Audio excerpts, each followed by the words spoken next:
Assalamualaikum warahmatullahi wabarakatuh. Salam sejahtera bagi kita semua. Saya Mirza Ratriadi. Kali ini dalam tutorial bahasa pemrograman C++. Di kesempatan kali ini kita akan membahas mengenai user input. Bagaimana caranya kita membuat sebuah program untuk menerima masukan dari user.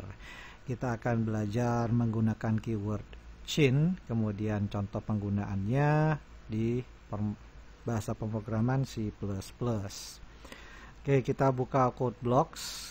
Saya langsung kasih contoh prakteknya di sini. Kita buat sebuah project seperti biasa, console application, klik go, kemudian next, kemudian kasih nama projectnya user input. Project file name-nya saya tidak menggunakan spasi, kemudian klik next dan finish.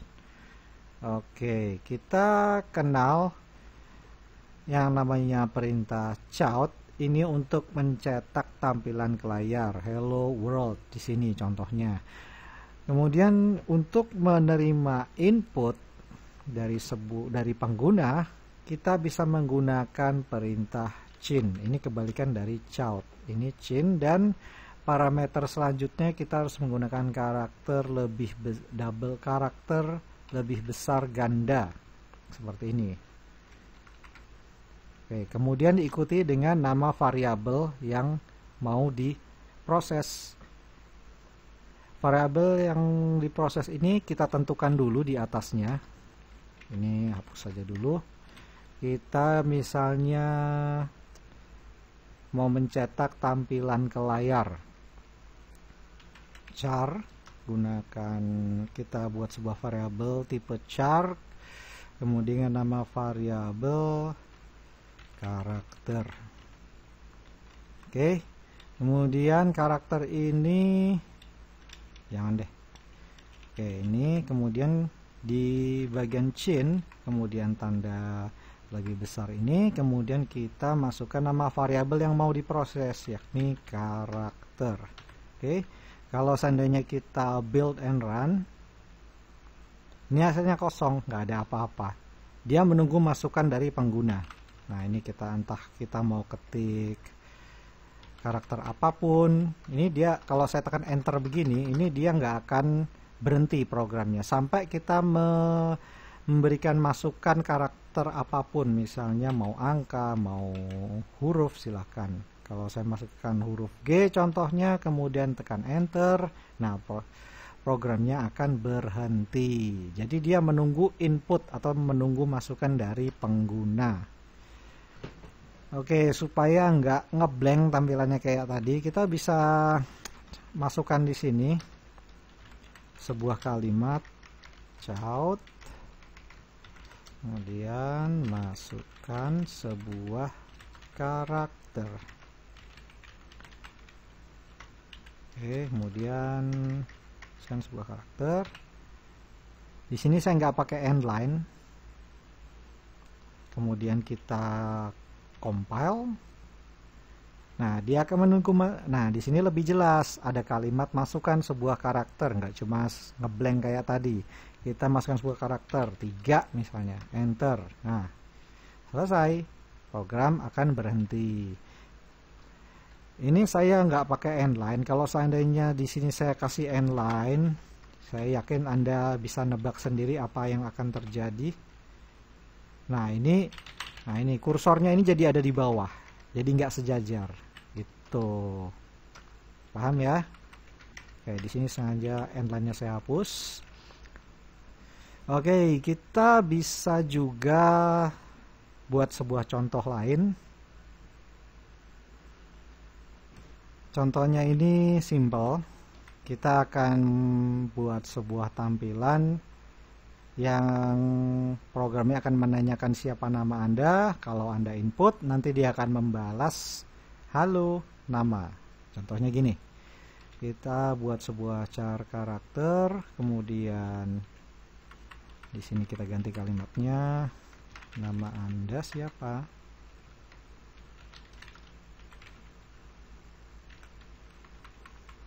Ini nama Anda siapa, kemudian chin, sini nama, saya ganti nama, jangan karakter.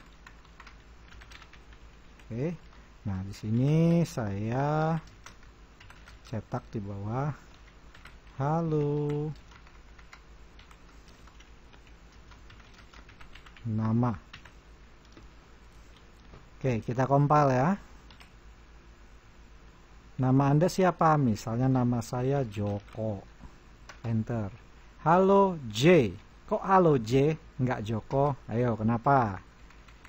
Ya, di sini tipe data dari variabel nama ini adalah tipe char. Tipe char itu hanya satu karakter, tidak bisa lebih. Jadi kita harus ganti dengan tipe yang sesuai, yakni string, supaya dia bisa mencetak karakter yang lebih dari satu huruf. Oke, kita compile lagi. Siapa nama Anda? Nama saya, misalnya nama Anda Bejo. Nah, hasilnya halo Bejo. Gampang kan? Oke.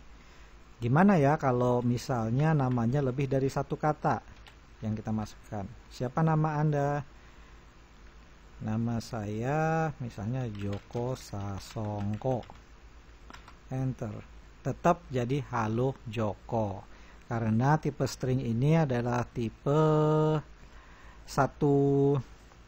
hanya tipe satu kata, bukan satu kalimat. Oke, paham ya?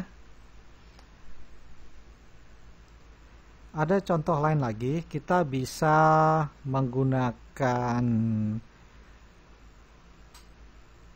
keyword chain ini untuk memproses penjumlahan, perkalian maupun operasi aritmatika lainnya. Saya akan contohkan di sini. Kita akan membuat sebuah kalkulator sederhana, kalkulator penjumlahan. Nanti kita akan membahas apa tuh tentang operasi aritmatika lebih dalam lagi. Ini cuma contoh saja.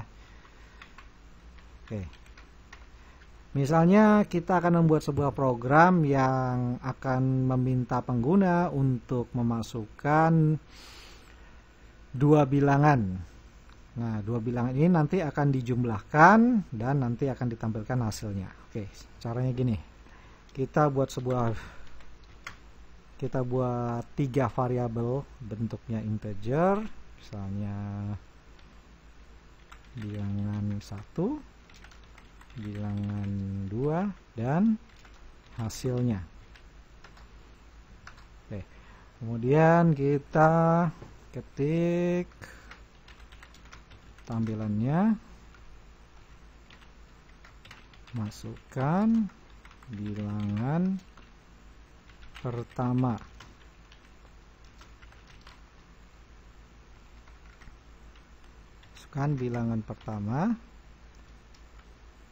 kemudian di sini baru chain bilangan 1, kemudian masukkan bilangan kedua, kemudian chain bilangan 2. Nah, di sini kita kalkulasikan hasil sama dengan bilangan 1 ditambah bilangan 2. Baru kita cetak hasil ke layar.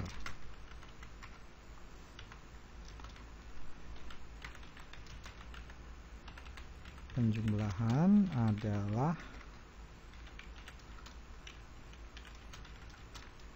hasil.